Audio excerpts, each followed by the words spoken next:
Meanwhile, Russian and US officials sat down for 12 hours on Monday to discuss a partial ceasefire in Ukraine. But as the teams were meeting in Riyadh, Kyiv and Washington exchanged deadly attacks. Now, as per Ukrainian authorities, at least 88 people were injured in a Russian attack in the Sumy region. Can US bridge the gap between Russia and Ukraine as the fighting continues unabated? Well, our next report brings you all the details. Take a look.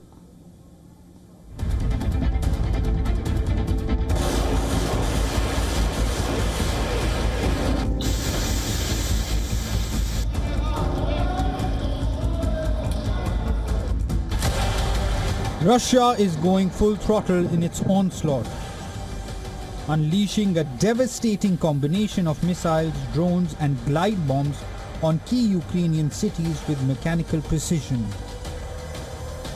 Heavy aerial bombardment is transforming civilian landscapes into war zones and human suffering. The regions of Kyiv, Kharkiv, Sumy, Zaporizhia, Chernihiv, Odessa and Donetsk suffer intense Russian bombardments. Russian troops continue to make daily advances across eastern Ukraine. These are images from the front lines showing heavy Russian firepower. With infantry numbers decimated and morale fragile, Ukrainian troops are increasingly relying on aerial drones targeting Russian infantry. They are skeptical of any possible truce.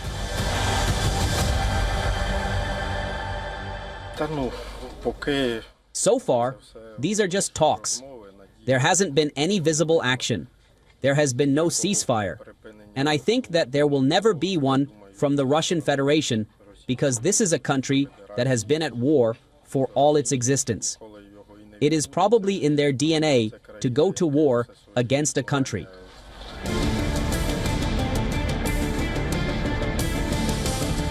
Ukraine is also continuing its strikes on Russian territory. It has destroyed 2 Russian Ka-52 and 2 Mi-8 helicopters in missile strikes with a HIMARS rocket launcher in Belgorod Oblast.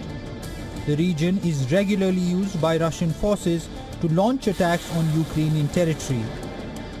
The Ukrainian troops have blown up a gas pumping station on their retreat in the Kursk region. Moscow describes this as a violation of the moratorium on attacks on energy infrastructure. The deadly attacks come at a time when US holds negotiations with Russia and Ukraine separately in Saudi Arabia. While President Trump pushes for a swift resolution to the 3-year conflict, both sides have put forward different proposals for temporary ceasefires. Russia is pushing for a possible resumption of the Black Sea Initiative. It is working out on the terms with the US to halt on attacks on energy infrastructure. Moscow believes it has common understanding with the US on the need for settlement in Ukraine. However, it wants the US to address different aspects of the settlement. As the world watches, the fragility of this limited truce underscores the complexities of the Ukraine conflict. The path to lasting peace requires more than tentative agreements. It calls for a genuine commitment from all stakeholders to end the 3-year-long brutal war. Bureau Report, WION World is One.